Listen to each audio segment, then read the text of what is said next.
let's talk about lies that we as adults or parents, well, I'm hoping if you're a parent, you're an adult, but that's not always the case. But see, when you get pregnant, you get pregnancy brain, which turns into parent brain, so I'm going to conclude y'all in this conversation. But lies that we tell ourselves as adults and or parents, because this includes kids, that we truly believe repeatedly, and they always bite us in the butt. So number one, and this applies a lot to me because I am not a morning person. I would love to be one of those people that wakes up at 5 a.m. and works out, starts my day. Sounds great at 1 o'clock in the morning when I say, you know what, I'm going to get up early tomorrow and I'm going to be productive. What happens is I wake up in the morning and go, no, that was a bad idea, and I go back to sleep. So, yes, I'm going to wake up early in the morning and do ABC, whatever it is. That's a lie. At least for me. My kid would never do that. I promise you they would. They probably have, and you just don't know about it. Lies that kids think about their parents. Mom and Dad don't know I did that. The opposite's true on that one. Yes, we do know you did it. Just because we don't say we know you did it doesn't mean we don't know. It just means we're letting it slide to see if you can dig yourself in a little deeper. Also, I don't have to remind my son to take the trash out. He's going to remember. I tell myself this every day, and he forgets every day. Let's see. I'm going to put this in a safe place so I'll remember where it is later. No, you won't. I promise you won't. You'll find it 5 years after you were originally looking for it while you're looking for something else. I don't need to go to the doctor. It doesn't hurt that bad. I'm one of those people that I will not go to the doctor unless I am crying in pain most of the time. I know that's not good. But there's a lot of people like me out there. My husband is one of them. Let's see. I had a bunch of them in my head earlier. See? Oh, if you don't write it down, you're going to remember. It's fine. I don't need to make a list. I'm going to remember what I need to do or what I need to get from the store. That's a lie. Especially if you're over 40. You're going to forget. You forget why you walked in the room. You forget where your phone is when it's in your hand. It just happens. I don't need to leave early. I have plenty of time to get there. Okay, I don't know where you live. It may not be that big of a deal, but I live around Atlanta.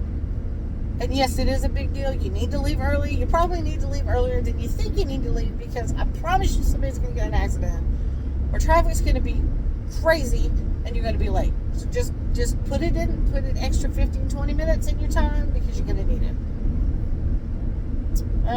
If I eat that, it won't upset my stomach.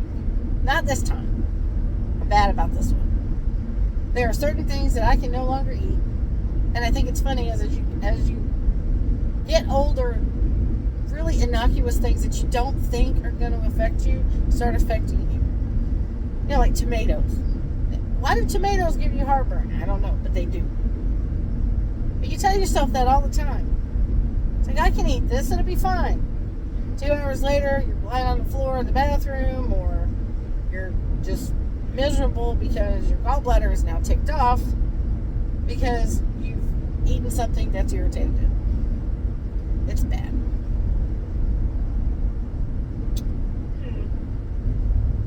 I have enough gas to get there, and I say that I am 40 miles to empty. Now I'm almost home, so I've got enough.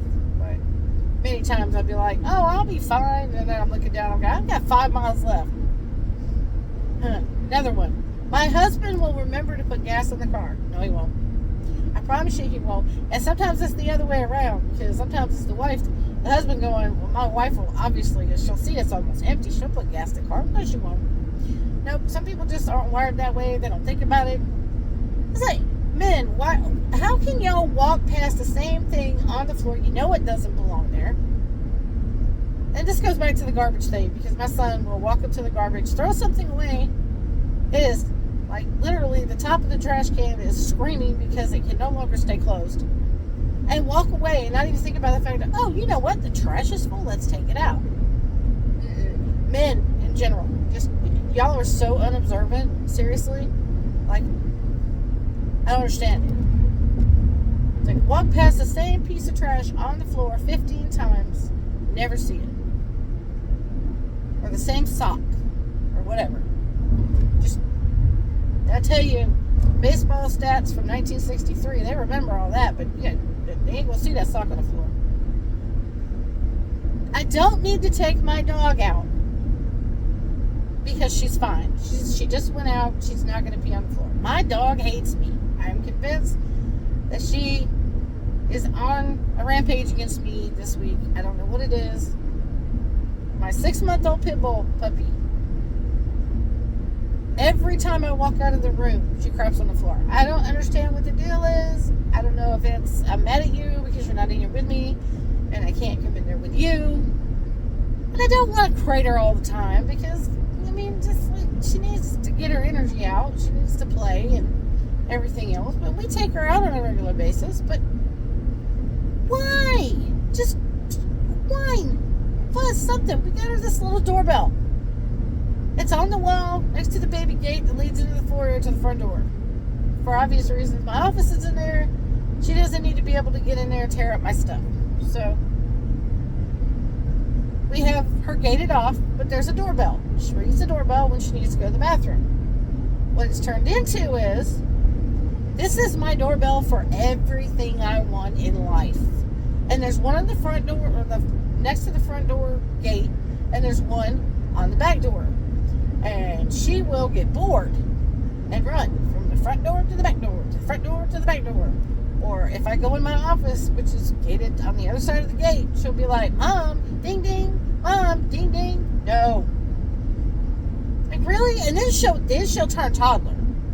Because if you don't respond to her, number one, she's going to crap on the floor. Pretty much every time. It doesn't matter if she just went out 10 minutes ago. She's going to crap on the floor. But then, she's going to turn toddler and she's going to go find something to get into. Because the other night, we went through the whole crapping on the floor thing. Okay. I can't blame her. It was storming. She was scared. She didn't really get the chance to do everything she needed to do. I let it go. So I cleaned it up. Really, okay, fine. I went back in my office. And I hear something hit the floor. And much like toddlers, dogs don't understand that sound travels. So I walk back in the living room, and she's on the floor with a McDonald's cookie box, chowing down on half a chocolate chip cookie. And yes, I counted. She only got half a chocolate chip cookie. She's fine. But man, she was going to eat that whole box of cookies because Mama wasn't paying attention. So, yeah. Lies we tell ourselves. What are some other ones? Can you leave them in the comments? Let me know what other lies that we tell that I'm not thinking about, because I know there's like probably 50,000 other ones. And I am headed home from an awesome meeting this morning. And I'm going to go home and put my feet up for a minute and relax. And then I'm going to take my daughter to get her wedding dress altered. Yeah, that should be fun. Y'all have a wonderful day. Love you.